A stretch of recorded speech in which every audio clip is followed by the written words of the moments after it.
ಓಂ ಶ್ರೀ ಗುರು ರಾಘವೇಂದ್ರಾಯ ನಮಃ. ಎಲ್ಲರಿಗೂ ರಾಯರ ಅನುಗ್ರಹ ಯೂಟ್ಯೂಬ್ ಚಾನಲ್ಗೆ ಸ್ವಾಗತ. ಹಾಗೆ ಇನ್ನೂ ಚಾನಲ್ನ ಸಬ್ಸ್ಕ್ರೈಬ್ ಮಾಡ್ಕೊಂಡಿಲ್ಲ ಅಂತ ಅಂದರೆ ದಯವಿಟ್ಟು ಸಬ್ಸ್ಕ್ರೈಬ್ ಮಾಡಿಕೊಂಡು ವಿಡಿಯೋಗೊಂದು ಲೈಕ್ ಮಾಡಿ ವಿಡಿಯೋನ ಮುಂದುವರ್ಸೋಣ ಬನ್ನಿ. ಎಲ್ಲರೂ ತುಂಬಾ ಚೆನ್ನಾಗಿದ್ದೀರಾ ಅಂತ ಅಂದ್ಕೊಂಡಿದ್ದೀನಿ. ರಾಯರ ಒಂದು ಆಶೀರ್ವಾದದಿಂದ ತುಂಬ ಕಾಮೆಂಟ್ಸ್ ಬರ್ತಾ ಇತ್ತು ಒಂದು ವಿಷಯದ ಬಗ್ಗೆ. ನಾನ್ ವೆಜ್ ತಿನ್ನೋರು ರಾಯರ ಫೋಟೋ ಮನೇಲಿ ಇಡ್ಬೋದಾ, ರಾಯರ ಫೋಟೋನ ಮನೆಗೆ ತರಬೇಕು ಅಂತ ಅಂದ್ಕೊಂಡಿದ್ದೀವಿ, ಏನು ಮಾಡ್ಬೋದು, ಹೇಗೆ ಮಾಡ್ಬೋದು, ನಾವು ನಾನ್ ವೆಜ್ ತಿಂತೀವಿ ಅಂತ ಎಲ್ಲ ಕಾಮೆಂಟ್ ಮಾಡಿದ್ರಿ. ಅದಕ್ಕೋಸ್ಕರ ಈ ವಿಡಿಯೋನ ಮಾಡ್ತಾಯಿದ್ದೀನಿ. ನಾನ್ ವೆಜ್ ತಿನ್ನೋರು ರಾಯರನ್ನು ಪೂಜಿಸ್ಬೋದಾ? ಖಂಡಿತವಾಗ್ಲೂ ಪೂಜಿಸ್ಬೋದು. ನಾನ್ ವೆಜ್ ತಿಂತಾ ಇದ್ದೀವಿ ಅಂತ ಹೇಳಿ ರಾಯರು ನಮ್ಮನ್ನೇನು ಕೈ ಬಿಡೋದಿಲ್ಲ.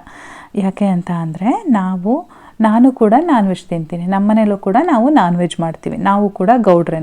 ಹಾಗಾಗಿ ನಾನು ಏನು ಮಾಡ್ತಾಯಿದ್ದೀನೋ ಅದನ್ನೇ ನಿಮಗೂ ಕೂಡ ಹೇಳ್ತಾ ಇದ್ದೀನಿ. ನಮ್ಮ ಮನೆಯಲ್ಲಿ ಏನು ಮಾಡ್ತೀವಿ ಅಂತ ಅಂದರೆ ತಿಂಗಳಲ್ಲಿ 1 ಅಥವಾ 2 ಬಾರಿ ನಾನ್ ವೆಜ್ ಮಾಡ್ತೀವಿ. ನಾವು ಪ್ರತಿ ವೀಕು ಮಾಡೋದಿಲ್ಲ.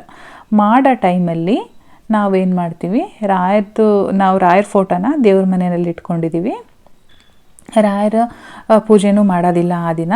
ನಾನ್ ವೆಜ್ ಯಾವಾಗ ಮನೇಲಿರುತ್ತೋ ಅಥವಾ ನಾವು ಯಾವಾಗ ತಿಂದಿರ್ತೀವೋ ಅಂಥ ಟೈಮಲ್ಲಿ ನಾವು ರಾಯರ ಪೂಜೆ ಮಾಡೋದಿಲ್ಲ. ರಾಯರ ಪೂಜೆ ಅಂತಲ್ಲ, ದೇವ್ರ ಮನೆಗೆ ನಾವು ಹೋಗೋದಿಲ್ಲ. ಅದು ದೇವ್ರ ಮನೆ ಬಾಗಿಲಿರುತ್ತಲ್ವ, ಬಾಗಿಲನ್ನ ಕಂಪ್ಲೀಟಾಗಿ ಕ್ಲೋಸ್ ಮಾಡಿಬಿಡ್ತೀವಿ ನಾವು.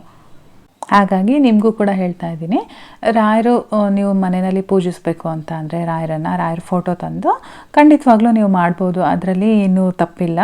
ಆದರೆ ನೀವು ನಾನ್ ವೆಜ್ ತಿಂದಾಗ ಮನೆಯಲ್ಲಿ ನಾನ್ ವೆಜ್ ಇದ್ದಾಗ ನೀವು ದಯವಿಟ್ಟು ರಾಯರ ಪೂಜೆ ಆಗಿರ್ಬೋದು, ರಾಯರ ಜಪ ತಪಗಳಾಗಿರ್ಬೋದು ಮಾಡೋಕ್ಕೆ ಹೋಗಬೇಡಿ.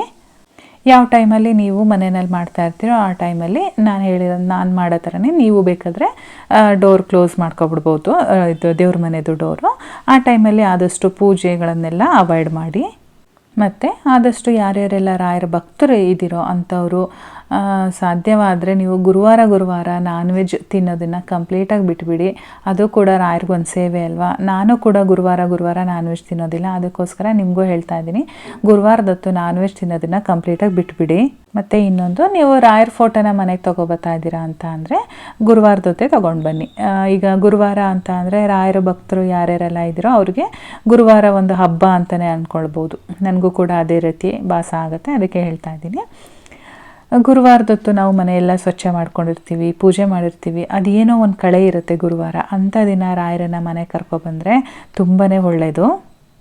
ಹಾಗಾಗಿ ರಾಯರ ಫೋಟೋ ನೀವೇನಾದರೂ ಮನೆಗೆ ತರ್ತಾ ಇದ್ದೀರಾ ಅಂತ ಅಂದರೆ ಖಂಡಿತವಾಗ್ಲೂ ತೊಗೊಂಡು ಬನ್ನಿ. ಗುರುವಾರನೇ ತೊಗೊಂಡು ಬಂದು ಪೂಜೆ, ನೀವೇನು ಸಂಕಲ್ಪ ಪೂಜೆಗಳಿರುತ್ತೆ, ವ್ರತ ಪೂಜೆ ಇರುತ್ತೆ, ಎಲ್ಲದೂ ಕೂಡ ನೀವು ಮಾಡ್ಬೋದು.